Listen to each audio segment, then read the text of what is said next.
Good evening. Welcome to the Tucson Amateur Astronomy monthly meeting. We hold our general meeting every first Friday of the month.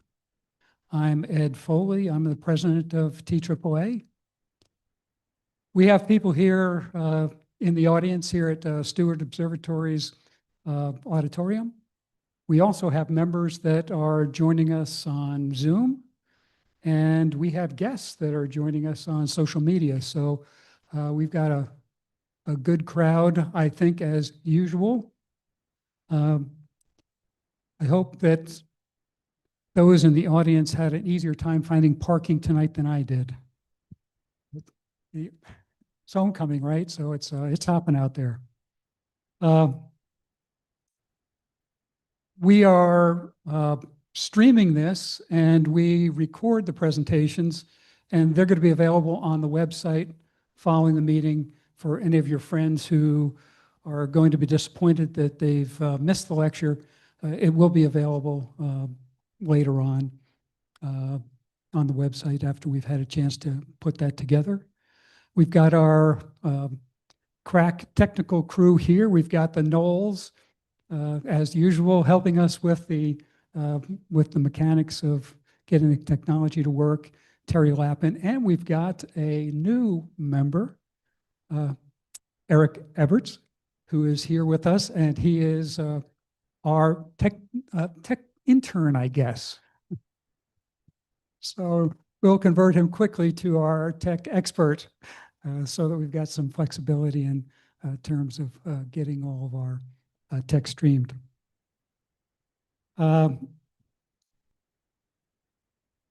We have been starting our sessions with a little bit of feeling recently. And is David Levy on Zoom? David, are you there?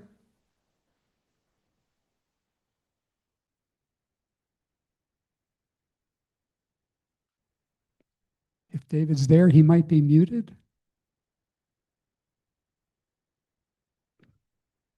David, in addition to being a previous president of TAAA and an avid observer, as many of you know, he's found many, many comets. And he knows the sky. Okay, I am here. I'm here, Ed. You're there, okay. He is now with us and unmuted. And David, could you start us with a poem? I would be happy to. When I first got moved down to Tucson from Arizona in 1979, the first day I was here, two things happened. The first was that I attended a meeting of the Tucson Amateur Astronomy Association. The other was that I visited the 20-odd inch telescope on campus, and I was so impressed with that. And it kind of brings me back to what Ralph Waldo Emerson might have said. He said, if we were to be alone, let us look at the stars. If the stars should appear one night in 1,000 years, how would we believe and adore and preserve for other generations the remembrance which have been shown? But he said something specific about the University of Arizona and its observatory. He says, of all tools, an observatory is the most sublime. What is so good in a college as an observatory? The sublime attaches to the door and to the first star the you ascend, and that this is the road to the stars. Thank you very much. Enjoy the meeting, and back to you, Ed. Thank you, David.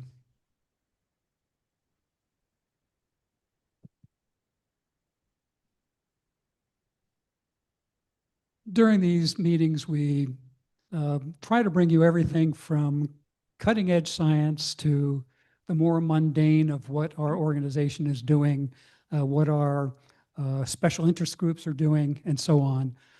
Today, we're going to bring you not only cutting edge, but give you a preview to what will be cutting edge science here in the short term. Our guest is picking up on a theme that we've had a couple of times this year, and that is looking at the study of exoplanets. And Dr. Daniel Apai, can you give us a little insight into what we're going to expect?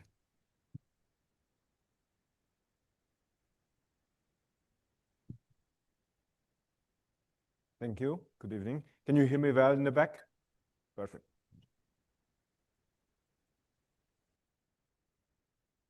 Okay.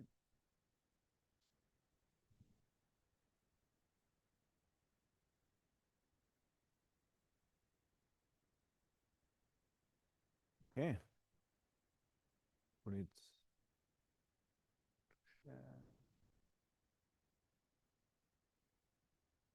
Okay, I think I clicked on all the boxes I needed to click.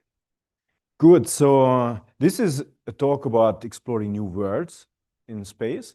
So it will be focusing on exoplanets, and I will show you both our current searches and also what we are building to enable future searches.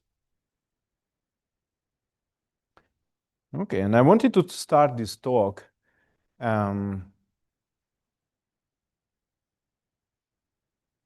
with a clay tablet. So this clay tablet is, I think, very exciting. Okay.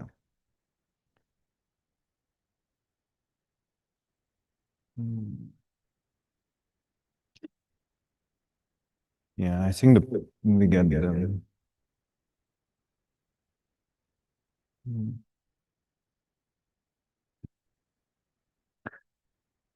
Is now? Okay. So I think I will need to switch it back when I get to the audio. But let's hope it works now. So this is the clay tablet I wanted to start with. The clay tablet, I traveled maybe a decade ago or so. I visited Cambridge University in the UK. And when I'm in London, I love to go to British Museum. How many of you have been there? Okay, many of you. This is an amazing place. I spend days there just going around. One of my favorite items in the British Museum is this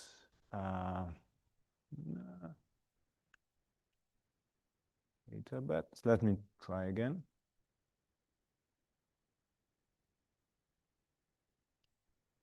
I will try not to touch the buttons. I shouldn't. Okay.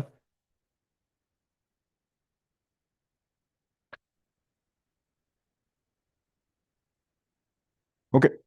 So this clay tablet was made 2,600 years ago. It's one of the many, many clay tablets that you can see in the British Museum.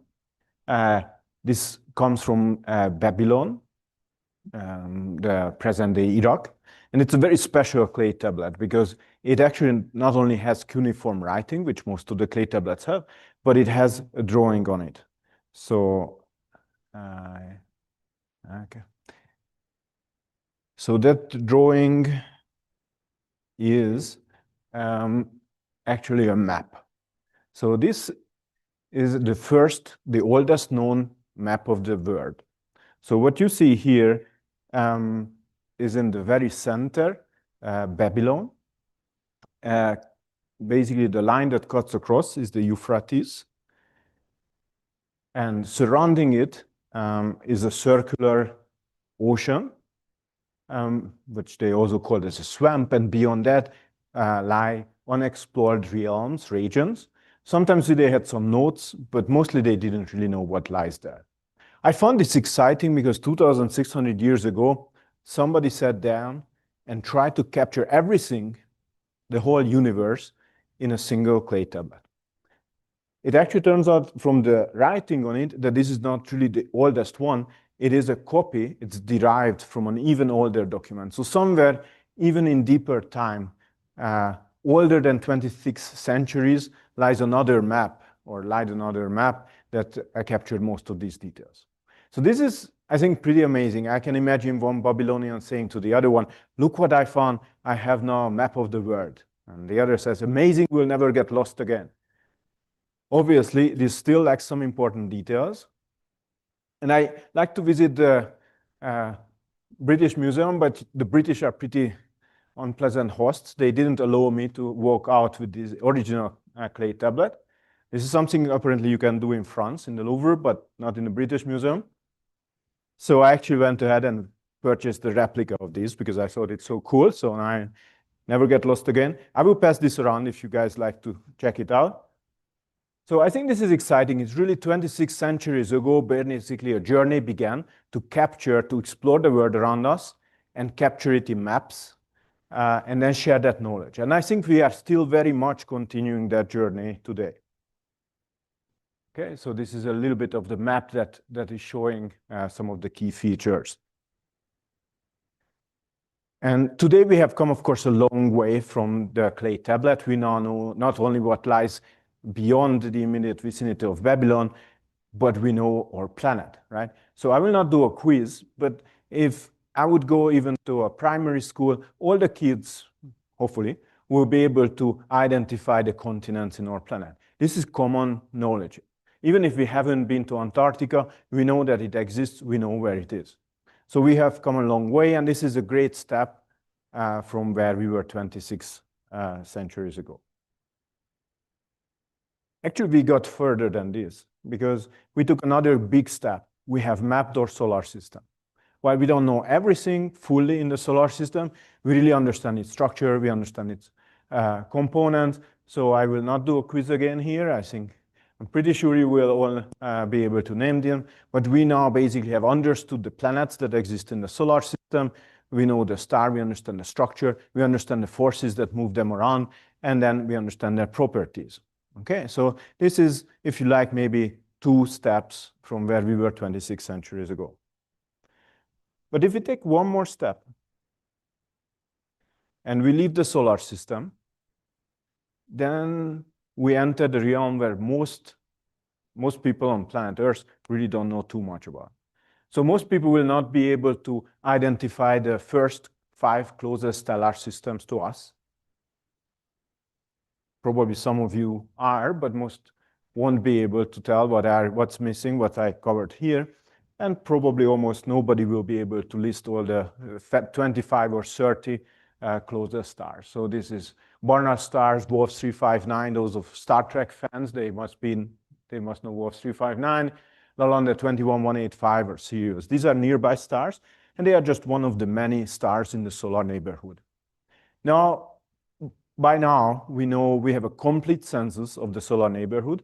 We understand the properties, we understand where these stars lie, we even understand their ages, their motions, we know quite a lot about the stars.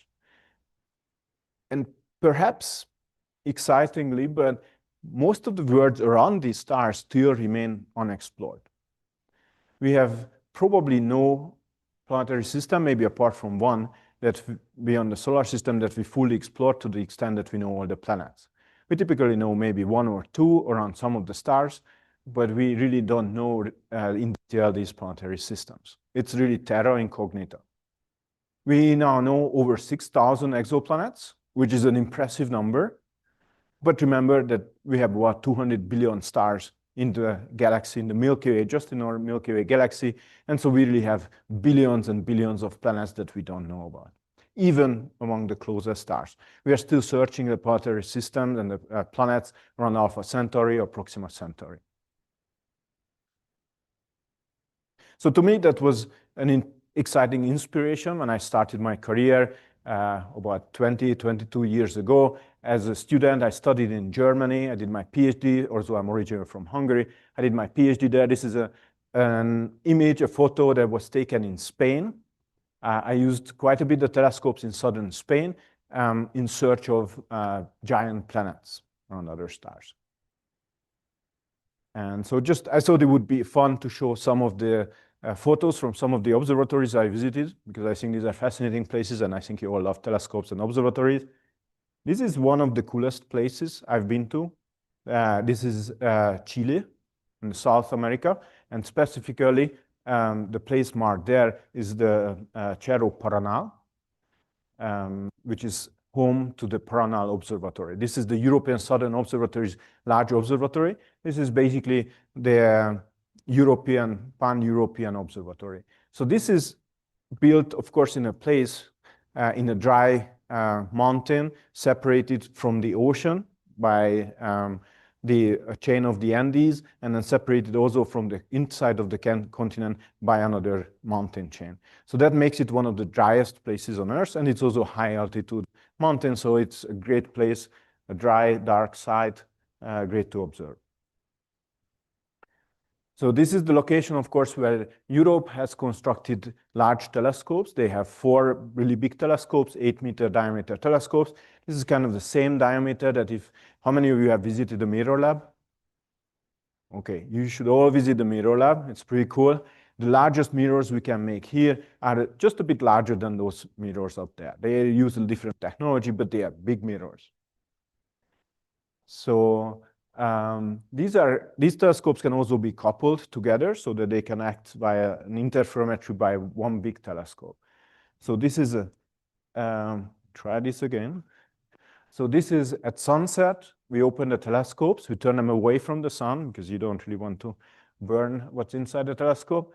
We open and we try to equilibrate the temperature with the external air. So just to minimize convection that could ruin the sharpness of our images. These telescopes are very large, so you can see for scale 1 human there in a blue hat. You can see the primary mirror there, which is 8 meters, a bit larger than 8 meters. So I used these telescopes many times when I was a student and a postdoctoral researcher to carry out searches for nearby stars, especially young stars, take very high resolution images with the most advanced adaptive optic systems in the world to identify planets, spatially resolve them, and take sharp images that shows those planets. So this is another nice image at the sunset. You can see this tunnel, the top of the tunnel structure. In the tunnels, light is going between the telescopes, so you can actually combine the light between the big telescopes and the small telescopes called ATES, auxiliary telescopes. So these look really nice telescopes. These are smaller ones, I think, are about 1.5 meter diameter. So this is a sunset. What I love about mountains, especially these really high mountains, is that they are above the inversion layer. They are above the cloud layer. So when we watch a sunset from Paranal, we are watching the sunset into the clouds. And yes, there, deeper down there is an ocean, but we don't actually really see the ocean. You can see basically how the mountains stop the clouds from blocking the observatory. So it's really nice sunsets. Just another view. We usually go out and watch the sunset because observations are not yet starting, so we enjoy that.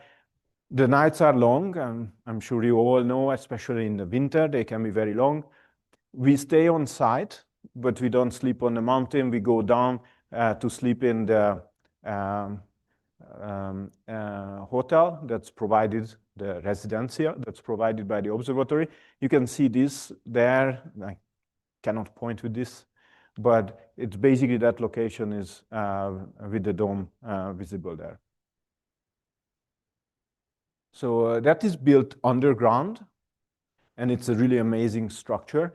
They didn't want to disrupt the desert much, so it's basically using natural building materials. It's inside subterranean. What you see standing here out is the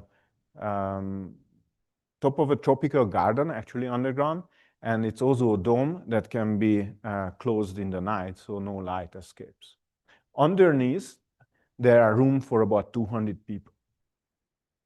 So underneath the dome, you see on the left the top of the dome, and there is a tropical garden. So this is a pretty fancy observatory. There is a swimming pool, because of course you need a swimming pool. The swimming pool is next to the cinema, because you have a cinema. And it's very close to an amazing restaurant. So this is actually not really built for astronomers, but really built for the staff. The engineers and staff who support the observations, and there are over 100 of them, they spend about 200 nights a year there. So they really live in the desert, and this is hours away from any civilization. So they get to enjoy this spectacular world. This is super exciting. It's an amazing architecture, so much so that it was featured in one of the James Bond movies. So that used to be my office until Daniel Craig destroyed it. You can see after his visit, it didn't look quite so good. Nevertheless, it remains one of the most powerful observatories in the world. So through those observations, and I will not show all the stuff we have done there, we have done many programs. We have explored nearby stars and stars in star-forming regions in search of companions, increasingly smaller companions.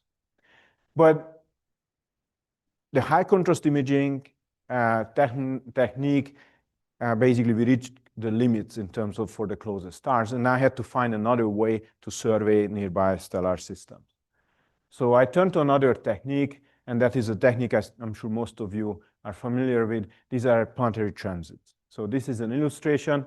If we observe a system in the right look angle, we can watch, and this is just, of course, an illustration, not an actual data, where we can watch a planet pass in front of the stellar disk. And that means that in the integrated light, we will see a slight dimming in the star's profile, in the brightness. Okay, the bigger the planet, and you see a big planet and then a smaller planet transiting, a smaller planet will lead to a smaller dip. So by measuring precisely these events, planetary transits, we can figure out not just that the planet exists, but we can figure out whether it's a big planet or a small planet. And if we watch these again, happen again and again, the time in between them corresponds to 1 year in that planet's lifetime, so we can figure out the periods. If we have another way to measure the mass of the planet, then from the size of the planet and the mass of the planet, we can figure out its density. And that's a clue to whether it's a dense planet, probably containing a lot of iron and rock, or a lower density planet containing a lot of lighter elements such as water or maybe a hydrogen envelope. So this has been a very successful method, and most of the planets we found with this method. I wanted to turn this method to nearby small stars to search many of those stars with a great sensitivity to look for these planets. Of course, this method, while it has many advantages, it has some challenges. First, we can only detect systems that are exactly seen edge-on. So if the orbit is not in our line of sight, we'll not see the planet transiting. Second, we don't know when the transit is going to happen. So we have to monitor these stars continuously. Now, because nearby stars are all over the sky, you cannot really do this efficiently with something like Kepler or even TESS, which is only probing part of the sky. Instead, what we have to do is target each star individually and monitor them. So when I started this program, that I will show you briefly, I knew that we will need a lot of telescope time. I knew that we need a lot of strong connections. In fact, we need the highest possible connections. So I traveled to the Vatican. The Vatican, as you know, not only a big and powerful organization, but they also love astronomy. We have a research group here, actually, also the Vatican Observatory, and their center, their headquarters is in Rome, outside Rome. In fact, this is a crater, flooded crater, a crater lake. This is the summer residence of the Pope, and the Vatican Observatory has its headquarters there. So you can actually see the domes up on the roof. So because the Vatican Observatory is interested in big ideas, and they have a telescope on Mount Graham, and we have our own telescopes in Arizona here, we could form an alliance and form a basis of an ambitious big survey to search for nearby planets. We call this survey EDEN, obviously it stands for Exoplanet Discovery and Exploration Network, and we thought it was a catchy and cool name. So we needed more than just Vatican and the University of Arizona, because we needed telescopes on other side of the planet. So we actually teamed up with colleagues in Germany, where I did my PhD, who had telescopes in southern Spain, where I also used to observe quite a bit. And we, of course, teamed up with additional colleagues in Italy, where they also had telescopes. And then we teamed up with colleagues in Taiwan, the National Central University in Taiwan, and they had a telescope there too. So these telescopes are all in the northern hemisphere by design. And these are all 1 to 2 meter class telescopes, where the owners of the telescopes were willing to give us a large number of nights for this survey. So in fact, in total, we got about 1,400 nights or so on all of these facilities. So it's a uniquely large survey. We have, and then you see we have telescopes distributed all over the globe. So when the weather was good everywhere, we could get 24-hour continuous coverage on our targets, which was important for the monitoring.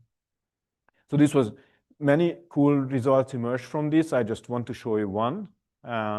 These are, oh yeah, I will show you some photos from the observatory too, because it's cool.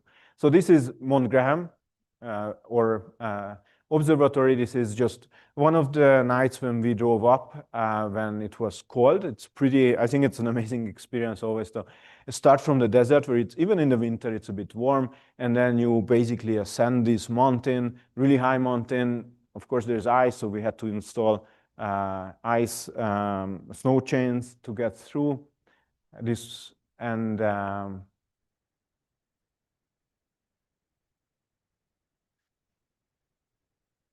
we did install the snow chains.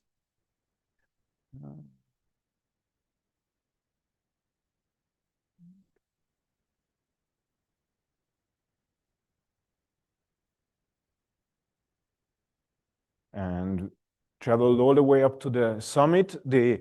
Many of the trees were covered in ice. And then, as you can see, maybe I can go back. It's pretty amazing. I really love this place. You can see the observatory on the left-hand side. And then if you look down, you can see the desert. Down there it's warmer, no ice and snow, but up there it's really a winter wonderland. So this telescope is actually the Vatican's telescope. It's called the Pope scope, unofficially. The Vatican Advanced Technology Telescope. It's a 1.8 meter, pretty cool telescope. It was the first mirror that was fabricated here at the University of Arizona, and it's also a very fast telescope system. So we used that telescope for many, many nights searching for planets. This is one image on Mount Graham. You can see amazing stars, of course, amazing skies. You can see here on the left, the large binocular telescope's silhouette standing out. And then next to it, we have a sub-millimeter telescope jointly with Germany, and that is also part of actually also the Event Horizon telescope. So this is just a view from there. We also use telescope. This was taken in the Mount Lemmon, Mount Bigelow actually. This is the Kuiper telescope, also the University of Arizona's telescope. We also use this facility for the observations. So there were many cool results that emerged from this survey. I will just show you here one really fun one. This was a discovery of LP791, so 18D. This is an Earth-sized planet, an Earth-mass planet. This ended up being discovered and characterized as a part of a big consortium. So we use data from the TESS Space Telescope, and then some ground-based telescopes also observed it. Our Vatican telescope actually brought the highest precision measurement of the transit, and that was the key deciding point that allowed us to determine the mass of the planet. This is not, as D shows you, this is a planet in a multi-planet system. There is a C and B, which were discovered previously, and these planets actually interact with each other and slightly perturb each other's orbit. So from that, measuring the period, that means that the period keeps on changing because the three planets basically pull each other. So we were able to measure that pull, and from that calculate the mass of the planet, and we could combine that with the size of the planet that we could infer from the transit dip, and we could find out what is its density. Now, one interesting thing was that this is an Earth-sized planet, so it's pretty small. Around a very small star, it's one of the smallest stars known to host planets, and its period is also very short. So it's about a 2-day period, so very, very close to its host star. Now, because the host star has a brightness of only 0.2% of that of the sun, so 0.2%, even though it's very, very close, its temperature is actually relatively similar to Earth. However, there is a catch. So it is not, we don't expect that this is really very similar to Earth because it has a problem. The problem is that it's being constantly pulled by the two other planets that are pretty close to it. And that means that its orbit is elliptical rather than circular. So if your orbit is elliptical, every time you go closer to the star or move farther away, you will experience different strengths of gravity and also different direction. So that means that these are what we refer to as tidal forces. There will be the direction, strength of the gravity will change continuously. And that means that this planet is continuously squished. Okay, so it experiences massive tidal forces. That's why we calculated how much deformation it undergoes. And the conclusion from that was that this must be an extremely volcanically active planet. Probably much of the surface is covered in active volcanoes that continuously go on. So this is similar in our solar system. The best analogy would be Io, Jupiter's moon, which is also in a similar situation. Its orbit is being constantly kept elliptical by its Galilean moon sisters, and leading to a significant tidal heating.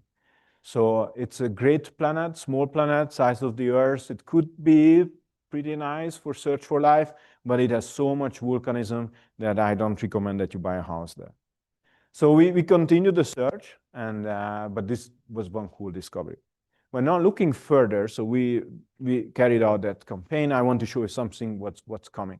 So we now increasingly are looking into characterizing the atmospheres of some of the planets we found and others found. Specifically, we want to understand not just that the planets exist, but whether they have water vapor in their atmospheres. So that is something that even Arizona is not dry enough for, so we have to leave the planet and do something ambitious outside. So we are launching on January 5, Pandora. Pandora is a small set, which is still a pretty big telescope, about 0.5 meter diameter telescope that we are launching to space. So this is NASA Goddard is leading the telescope, but the University of Arizona has very important roles in the mission. So specifically, there are 3 things that are linking this mission to the University of Arizona. First of all, this project actually comes from an effect that was described in my research group. I had worked with a very brilliant student about 10 years ago, and we came across an effect that was not really studied before in detail. Specifically, we realized that when you do the measurements of the transit, the planet and the signal that so maybe I will explain this a little bit, I think I didn't touch on it before. The way we can characterize the atmospheres of the planets during the transit event is that we can measure the transit signal in different wavelengths, different colors of light. Now, we will be basically, there will be some of the light that is blocked by the planet, where it's not transparent, but some of the light will be transmitted through and filtering through the planetary atmosphere. When it filters through the planetary atmosphere, some of the light will interact with the molecules that are in the atmosphere. We have, for example, when you have water vapor is able to absorb, interact with photons, like particles, of a certain energy or color, but not with others. So when you are looking at, for example, infrared weather maps from a weather satellite, you can see the water vapor because in some wavelengths, it will be interacting with the light. So we want to use the same, and we are using the same to study gases in other planets' atmospheres. And this was what everybody was preparing for, to use James Webb to search all of these small planets for these gases. However, 10 years ago or so, working with my students, we realized that there is a problem that was not really appreciated. And that is that the star itself is complex. And it will basically, some stars have water vapor in their photospheres. They are cool enough that they have some water. And so as the star changes, that will introduce a signal that we will just confuse with the planet signal. In fact, we predicted that in many cases, the signal from the star may actually be bigger than the signal from the planet. This was bad news. And many people said that we are wrong. But once James Webb was launched, it became clear that the signal that it's returning in most cases is actually from the star and not from the planet. So my student is now a researcher at MIT. His work is very highly recognized.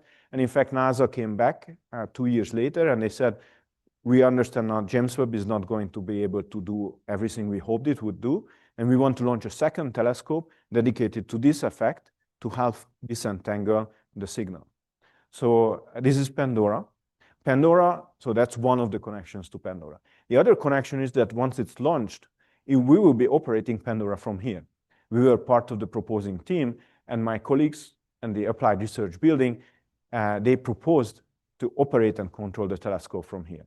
So it will not be controlled from Houston. It will be controlled from Tucson, from the University of Arizona, which is super exciting. So our students and maybe you all will be able to come and visit and see how we operate the telescope. The third thing why this is exciting also is that my former student, who's at MIT now, and myself, we play important roles in the science team too. So I'm leading the exoplanet science group, and my former student is leading the STARS science working group. So we had a team visit, for example, here some members came at the biosphere too. So we are very excited. A lot of the data that comes will be processed and analyzed and interpreted here. So I think I will show a little animation. And there is some music.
Yeah, so we are very excited.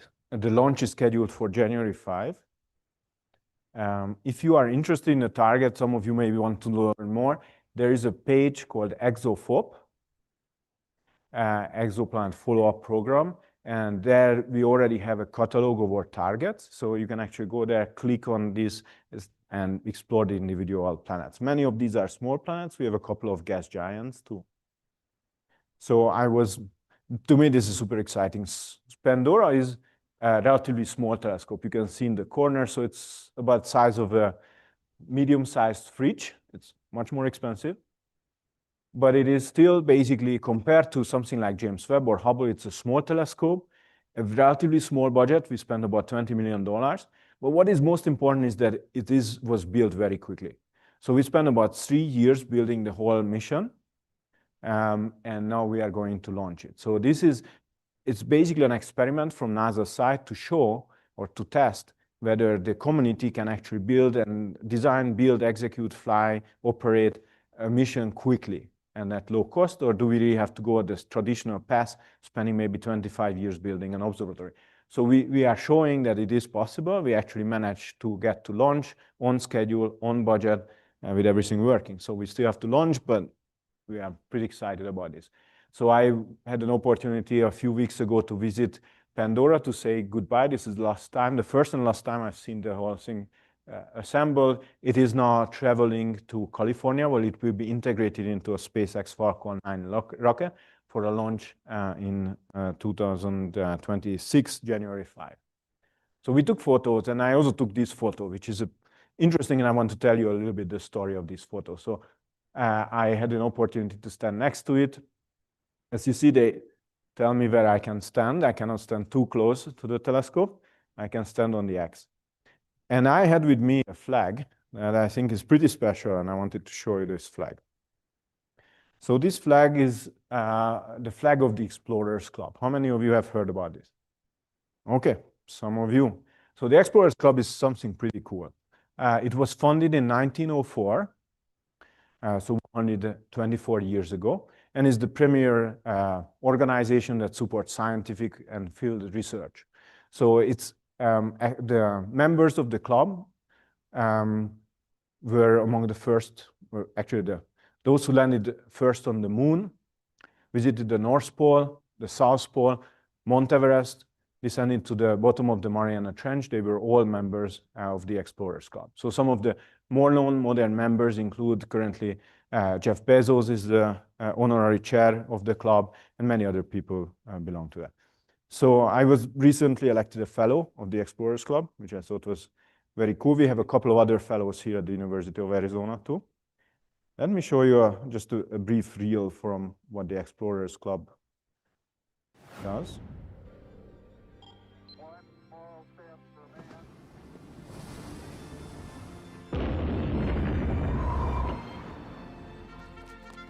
So it really emerged from polar expeditions and polar explorers, and supports exploration underseas, on land, in the sky, and beyond. So we have about 3,000 members and a smaller number of fellows of the Explorers Club. That included visiting Titanic, for example, many of the launches, Blue Origins, for example.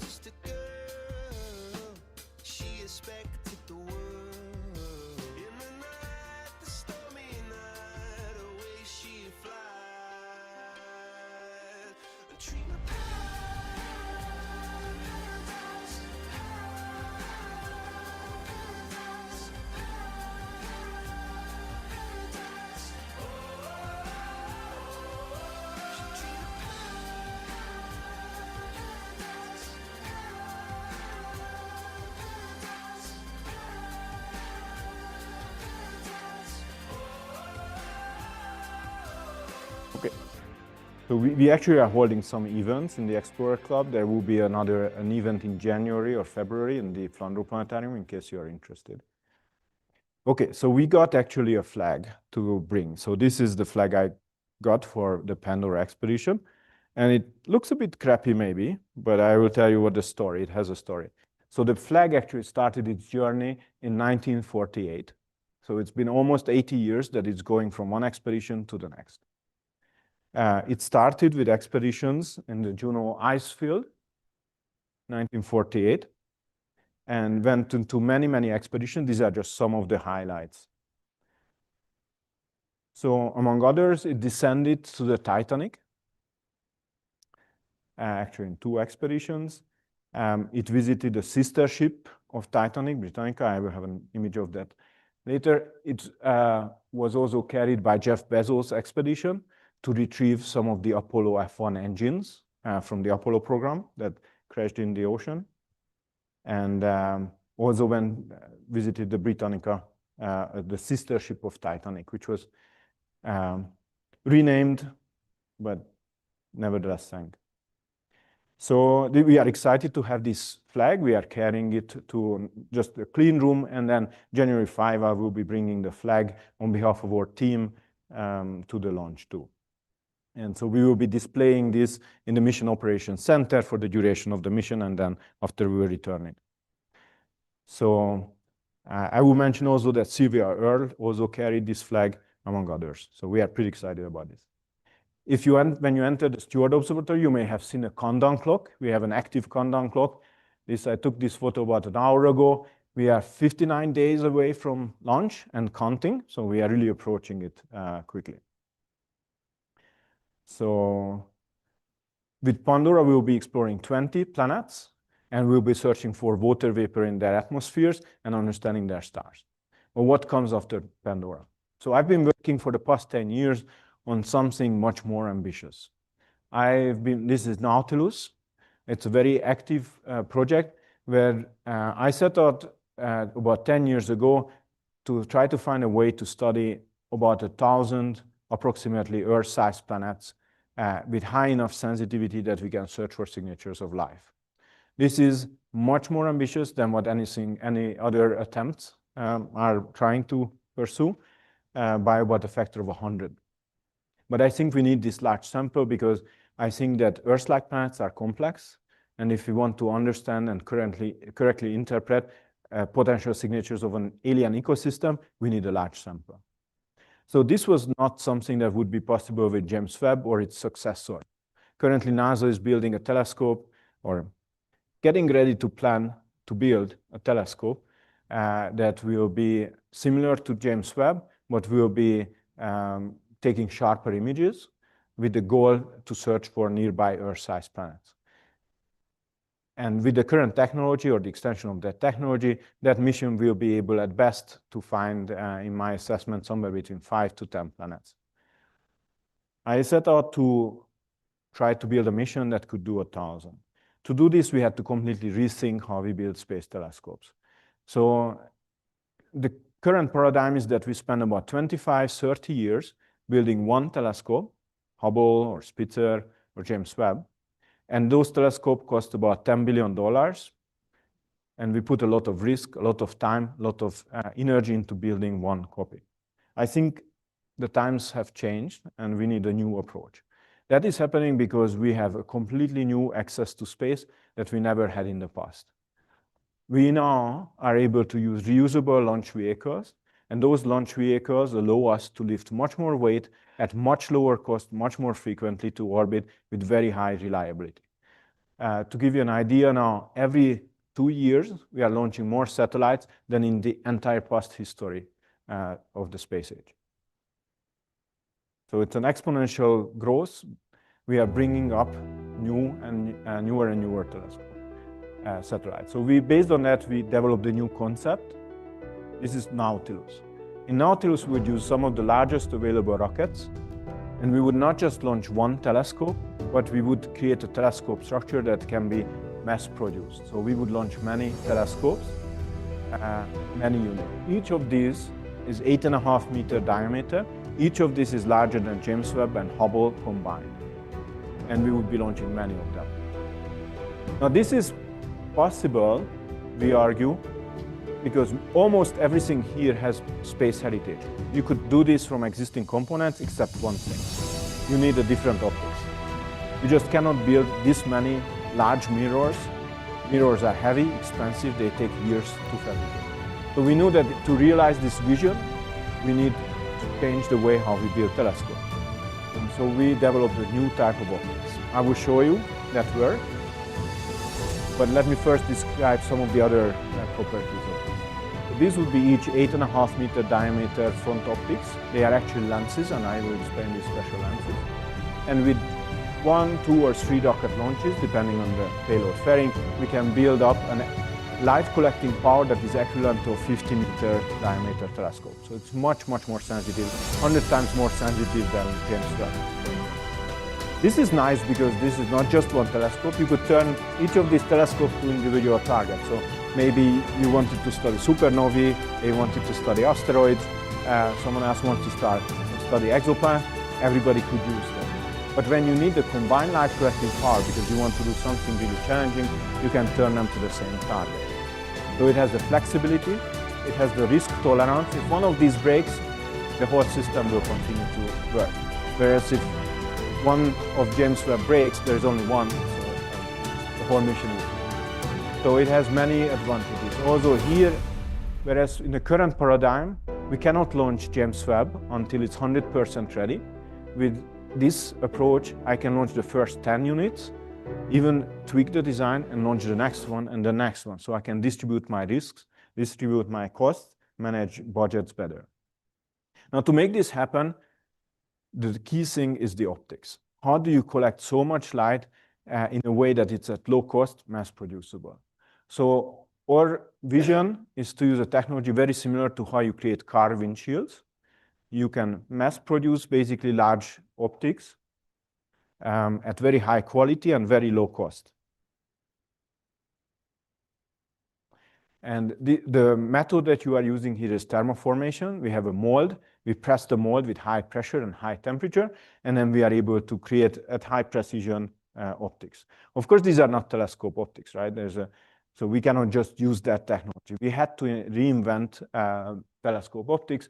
And what you see here is the first, a bit crude, but we were very excited, the first prototype of a diffractive telescope.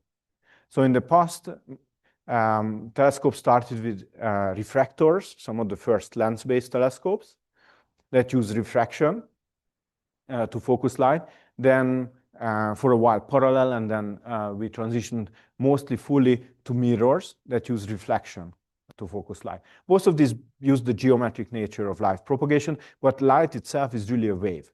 And you can actually modify the phases and shape the wavefront to focus it. And if you do that, that's diffraction. So what you see here is illuminated right in the center is a pattern that's similar to what you see on the back of a CD or a DVD disc. Those are fine grooves that are very similar to the wavelengths, the length of the wavelengths. And we actually designed these in a supercomputer. We have hold patents on how to design these surfaces so that we get high quality, high image quality, and ability to focus. So this is one of our newest lenses. We came a long way in figuring out how to fabricate. There was a lot of metallurgy and glass science and optics, but now we can mass produce uniquely in the world diffractive optics. These are flat lenses.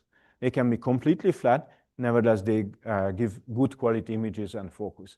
If illuminated right, you can see all the diffraction pattern. You can see the rainbow pattern. So we use that to focus light. The nice thing about this, there are multiple great things about this. One is that it's very lightweight. Unlike a mirror, which can weigh tons, this is like a window pane, not weightless, but much lighter weight. If you make it much bigger, you don't have to make it much thicker. It can remain thin. The other nice thing is that it doesn't need to be ground and polished and coated. We mold it. We have a mold and we can mass produce them. We can produce these lenses in 50 minutes. We have a mold and we just stamp them out. And we can also use commercially available technologies at least smaller scale. So you can see we got a new molding machine recently. It's working in the Apai research building. You could see it function. You could see how we are basically pressing the mold. So this is exciting and it's actually working. So this is a cool image. I like this. This is an integration test. We had to build a custom telescope for it. Not the prettiest telescope in the world, but works very well. You will see the lens in front. We did first integration tests in Tucson before we brought it up to an observatory. In fact, the nice thing about Tucson being a dark sky city is that we could do this in my backyard.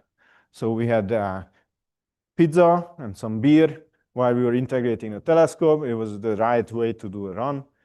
And then we did alignment tests. The alignment tests were successful. You can see basically the pointing of the telescope. You can see the lens. And you can see that it distorts the cypress behind it. So I do have continuous cypresses, but they become discontinuous by the distortion. So once everything was ready, we brought it up to the Mount Lemmon Sky Center. This actually was taken just last weekend. We were up there. We were using the dome on the left to test our system. This is not the first and not the last run. We continue to go back to refine the system. But in these observations, we basically tested the system. We test the optical quality of different components. So you can see here we installed the newest segment into a holder. We love sunsets. That's one of the nice things about observation. So before the observation start, this is a cool sunset photo. You can actually see from Mount Lemmon, the shadow of Mount Lemmon, pointing to the white dot in the distance, which is the Large Binocular Telescope. That's 55 miles away, and we could see it from Mount Lemmon, so which was pretty cool. Then, of course, we observed, and these are just a couple of shots from the night. You can see the lens peeking out. This is a segmented lens variant. We have different variants. This was just taken Friday last week, so just a week ago, with a partly completed telescope. You can see a center segment there. Before the observations, it was dark, amazing skies and pretty cold. But we survived. We worked hard through most of the night. It was with a high lunar illumination fraction, so it worked actually quite well. And we could show that we are still processing the images, but we were able to show these are some of the first really diffractive telescope images You can see, of course, the moon and then the Andromeda galaxy, which turned out to be pretty good. We are still tweaking the images and will be better, but it is fundamentally working. We were able to now raise over $10 million to complete this system and develop it further. So I think with that, I will just maybe end or not. And with basically just that thought that I think I started from that clay tablet, and I think that's really the beginning of a journey, at least as far as we know, a journey of understanding the universe around us and capturing that knowledge and sharing with others. And I really much see that basically our work as a continuation, all of us exploring the universe and sharing with others. So I'm excited to be part of it. And I also want to invite you all, once Pandora is flying, I hope you come and visit us in the Mission Operations Center and be part of the fun. Thank you.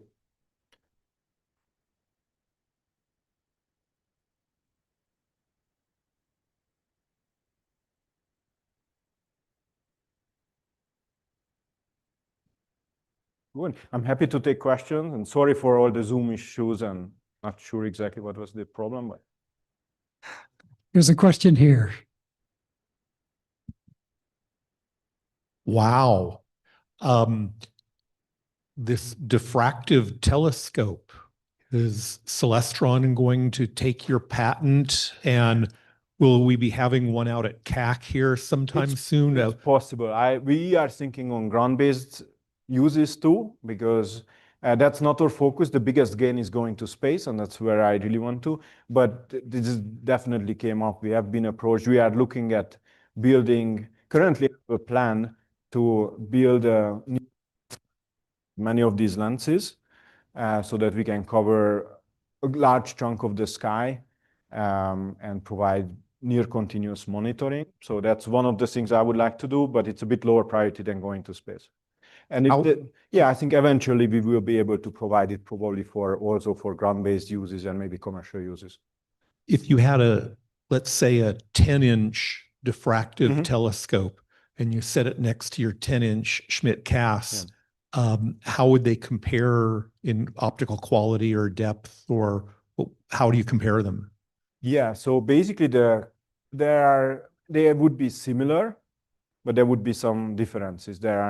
But maybe I would say this, that we are not the only ones doing we are the only ones doing these diffractive telescopes, but it actually turns out that over the past 10 or 12 years, Canon and Nikon, they have all developed lenses where they integrate in their conventional refractive lens groups, they put diffractive lenses.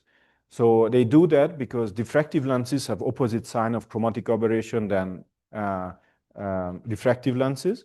So with the diffractive and refractive in combination, you can cancel them out and you can get lighter weight, more compact, but still very high image quality lenses. So you may have seen the long photo lenses shrinking, and that's in part of that. So they have a different optical design than ours. Ours is better. We don't want so many lenses. But in terms of the resolution, we are basically diffraction limited. So if it's designed well, executed well, you would get the same resolution. We can tweak the field of view, and then we can tweak the wavelength range in which the telescope is working, but ultimately it would be very comparable. As you have seen in these images, we got basically the full moon easily. Wow. Yeah. Thank you.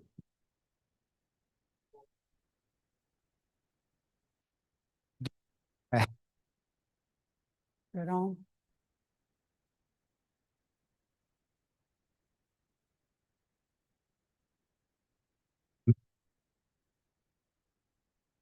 I can hear you. So, and I can There we go. Okay. So back to my question.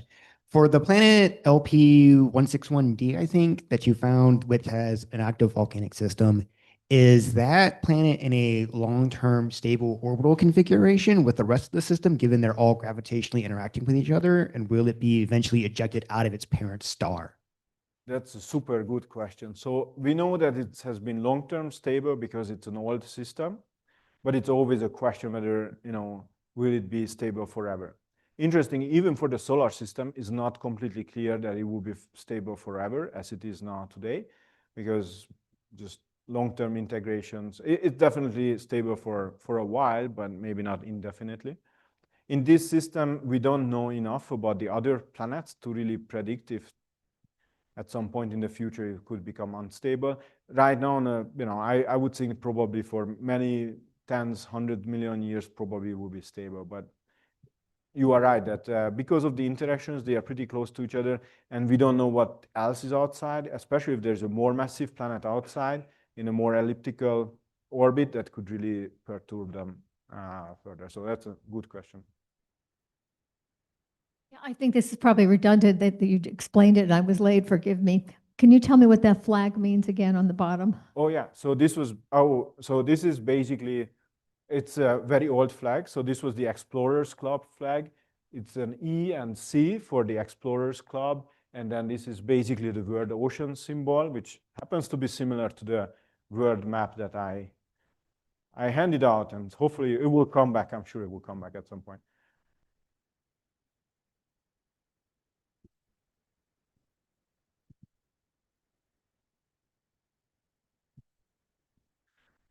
You mentioned reverse chromatic aberration. What are some of the other drawbacks to the diffractive telescope design?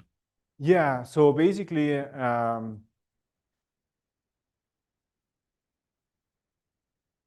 so I would say with the diffractive telescope, we have actually greater design freedom than you have with, for example, a mirror. And it is, I mean, it gets a bit technical, but what we do with these diffractive systems is that we create flat lenses. In a sense, we have a diffractive surface in the front, a diffractive surface in the back, and we have some residual refraction. And then we can also have additional element, color correctors, for example, additional lenses. So depending on how, how we design it, we can provide very broad wavelength range, we can provide very large field of view, we can provide very high image quality, but there's a trade. So you usually cannot get everything. So you have to kind of figure out, do I want a very large field of view system? And then maybe I don't want a ultra broadband. But those would be, I wouldn't say it's a disadvantage, but it's just a bit different design problem. Where I would say maybe there is a disadvantage is that if you wanted to, but it's not something we worry about, if you wanted to do extremely high contrast imaging, then you really want to control stray light to maybe 10 to the -7 level, 10 to the -10 level. And in those cases, discontinuities on the surface, which are inherent to our design, they represent a challenge. We can control that, and it's a very niche problem, but that's an example, for example, where there's some limitation. But for most practical purposes, we think you can really exchange, we will be able to exchange or lenses and basically provide better alternatives to most of the mirror-based systems. So there's a lot of interest from different users of space. So we have been getting significant amount of money, over $10 million to develop this technology further because everybody wants to see this work. So I'm over here. Anyway, wow, this was like a sci-fi movie. I thought it was really cool. I was just curious, all those little telescopes that came out of that rocket, and they were all, how are you going to move them, or how did they? Yeah, so they have, we would use existing technology. They are equipped with small thrusters. So we can basically just use small jets of gas to move them around. Their specific location relative to each other is not particularly important as long as they can observe the same stars. So we don't have to control precisely them. And unlike in the animation where we deploy them next to each other, in reality, we would basically deploy them far away from each other. So there's no risk of collision, but it looks better in the animation if they are together.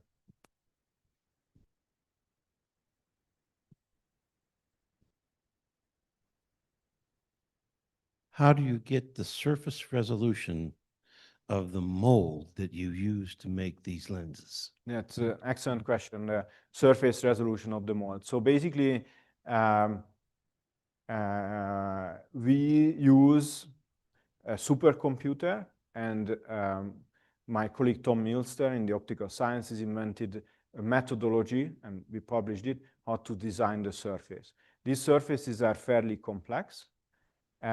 in order to fabricate them, we need to basically have molds that are metal molds, and there is a certain coating or multiple layers of coating on top of them. The shape is fabricated into them. Depending on the metal, we use slightly different methods, but the ones I showed you here, they are diamond turned. So that means we have a computer controlled tip. It's like the inverse of a 3D printing. Instead of having an additive manufacturing, we have a diamond tip controlled by a computer. We rotate the lens, and then we basically carve out. And this is a technology that was developed independently of us. It's used in commercial space. It's called optical freeform fabrication, a combination of these. And it was demonstrated, and we use it, that it can provide 3 to 5 nanometer surface precision. So that is really the manufacturing breakthrough that we coupled with our invention to make this possible. And so once you have the mold, then actually pressing the glass is technically simple compared to the mold. But the mold is something that is, this capability is available now in many locations. Very good question.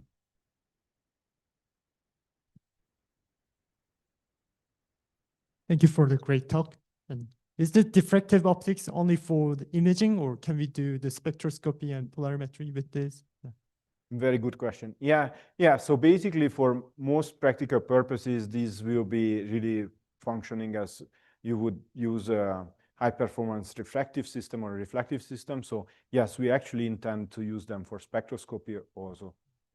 I have one more question. Yeah. Do you have any plan to do interferometry with Nautilus? Yeah, very good question. So, okay, so one way this could be even more amazing is if we could combine these telescopes into not just collecting light and co-adding it, but into one big telescope. And this is something, interferometry is the technique that is used. It is something that is very successfully done at radio wavelengths, which are much longer. So it's a technically less challenging. So we have been able to do that well. Our technology would be compatible with using an interferometer, but that requires that someone else figures out how to exactly measure the distances of the telescopes. This is metrology, and then formation flying to basically similar to a wavelength precision. So very, very small. Others are working on it, and I decided that I will let them figure it out, and when they figured it out, we will use it. That's the plan.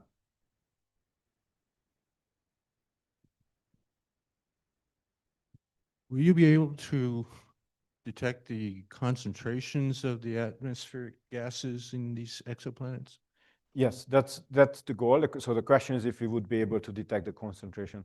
So basically with the Nautilus, the main goal is to collect a lot of light. So the equivalent of a 50-meter diameter telescope. We will not build a single 50-meter, but we use these many 8 meters just to collect light. Like you had many buckets to collect a lot of rain, and you collect them.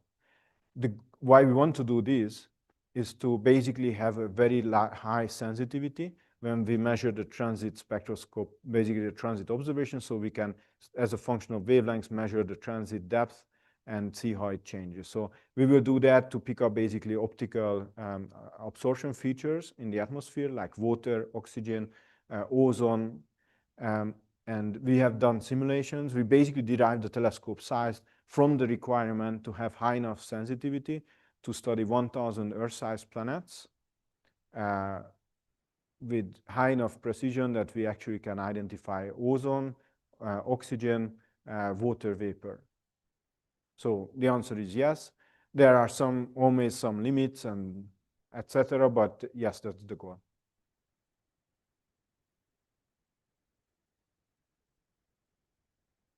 Yes, one more question here. Oh yeah, and the Zoom, maybe the Zoom questions.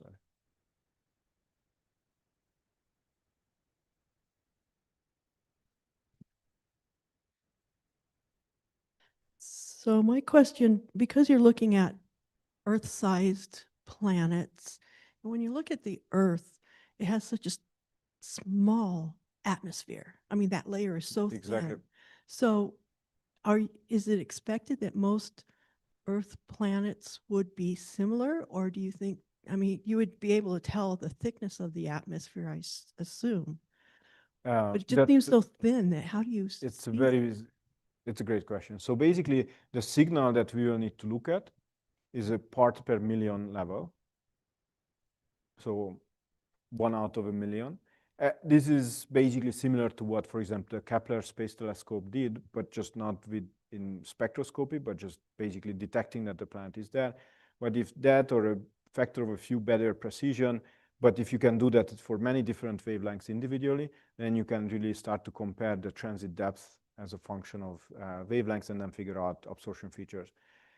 So the answer is it's very small signal, because you are right, the atmospheric scale height is only 8 kilometers or about 5 miles on Earth. So that's basically a pretty small ring compared to the diameter of the planet. That's the modulation. The second part of the question, which is also excellent, is do we expect that all of the Earth-sized planets, maybe in the habitable zone, would be Earth-like?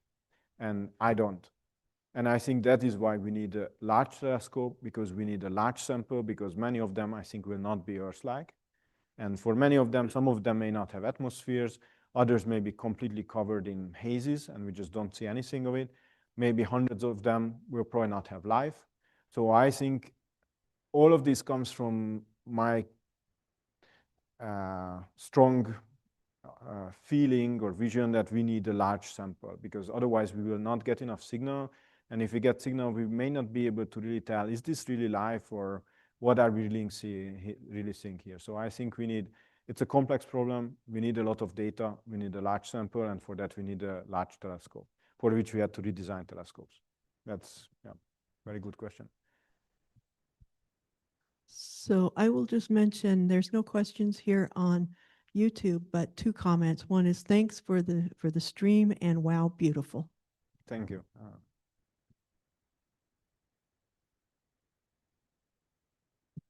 And there's just a few on Zoom.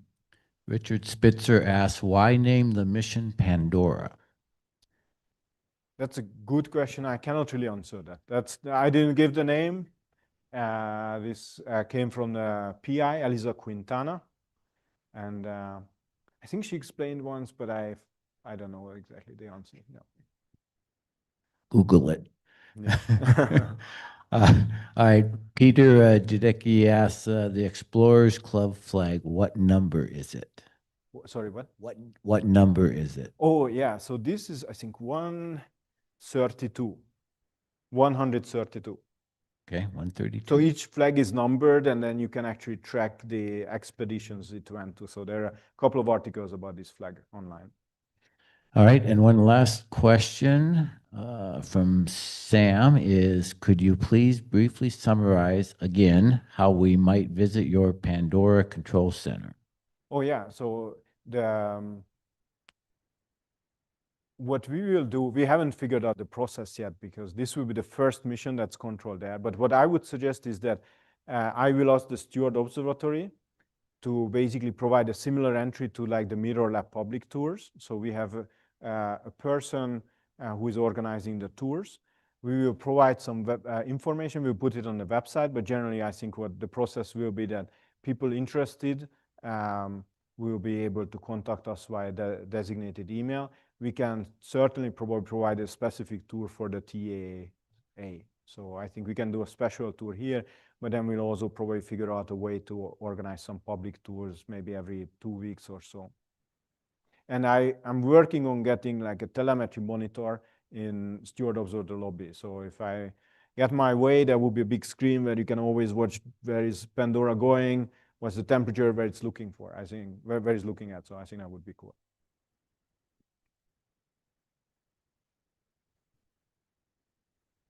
Okay, thank you very much.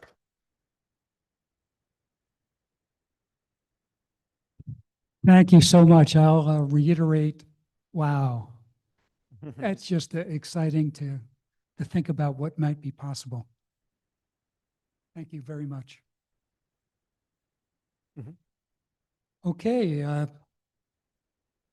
back closer to Earth, we have Dr. Eric Kokoschka with us tonight to give us the local planet report.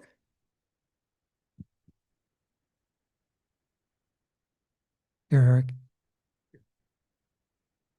I missed the last 5 meetings, and during that time, I got an award through the Astronomical League from the club here.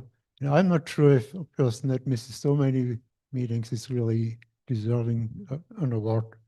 But I can give you the planet report anyway for November. And the evening planet in the sky is Saturn. It transits at 9 p.m. now, and then second half of the month, more like 8 p.m. So it's just perfect observing time in the evening, and it's high up in the sky, more than 50 degrees. What's very special during this month is that the rings are almost edge on, but not quite. And in July, they opened to 3 degrees. And in November now, they are only 0.2 degrees. And then by February, it will be 3 degrees again. And if you measure the ring width perpendicular to the length, it's around 0.1 arcsecond or a little more. And so the seeing never gets that good here. And so the rings are really one straight line. And that happens once or twice or so every 15 years. So that's not quite that rare. You can see that several times in the life. But this times, usually the rings just go through that very narrow face within a few days. But this time Saturn is at a stationary point. And so this way you can see the whole month that really low ring opening. And most of the nights in November should be clear, so you have plenty of opportunity to see that. Then right next to it is Neptune. It's only 4 degrees northeast of Saturn. And this year we have a triple conjunction. There were 2 conjunctions around the summer that were not that well visible. But then the last one of the 3 is on February 16th. So right now they are still 4 degrees apart, but within 3 months they go past each other by only 1 degree separate. And for example, the last time that happened was in 1989, so quite some years ago. And the next time will be in 2061, but that one won't be triple conjunction. So around the 2100 you can see then the next one if you miss that one.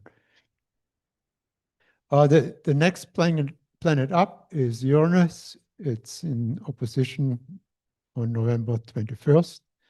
And it's a very nice place where it's right now because it's just 4 degrees south of Pleiades. And so if you look at the Pleiades with the binoculars, just put them at the top of the field, and then at the bottom one, there will be Uranus. We get another large planet coming up around 10 p.m. now and later 9 p.m. That's Jupiter. And it rises quite far north of the point straight east because it's almost at the furthest north. In the ecliptic, it's near Pollux. And the moon will be about 3 degrees from Jupiter on the 9th, so that's Sunday evening. So after 10 p.m. it will be up with the moon right next to it. And then we have just really one morning object, that's Venus. It rises around 6 a.m., but it's already partially light there, so it's not too interesting. And then at the end of the month, on November 28th, for a full month, there will be a Mercury visibility. Usually they only last 2 weeks or so, but this time it's a really good one for a full month, morning sky visibility of Mercury. The moon was just full a few days ago and will become new in 2 weeks. And then on the 21st, we'll see it the first time in the evening sky, but it will be not easy to see. And not because it's thin, but because it's so far south, its declination is minus 29 degrees. Only every 18 years it gets that far south. For last couple of weeks, we had the comet Lemon in the evening sky. It was discovered on Mount Lemmon, of course, early in the year. And now it just had its closest approach to Earth. It's about 5th magnitude, has a nice tail. I couldn't see it naked eye, but because it's somewhat low in the sky. But in binoculars, it really looks quite interesting. It's setting about 8 p.m. and it's setting every day 5 minutes earlier. So if you want to watch it, then the next week or two are probably the best, because otherwise it gets just set too early. And also last week also the moon was in the sky in the early evening. And today is the first evening where you have, when the comet is visible, you don't have moonlight. So now it's a good time to search for it. It's in constellation Ophiuchus. So it's somewhat low in the southwest, but it's still reasonably visible for a couple of hours, well, 1 hour maybe. So thank you very much.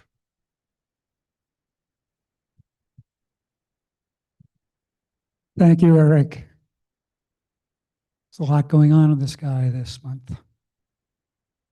Okay, well, I think it's time to say goodbye to our social media friends. Thank you for joining us. We're going to turn our attention to some internal matters.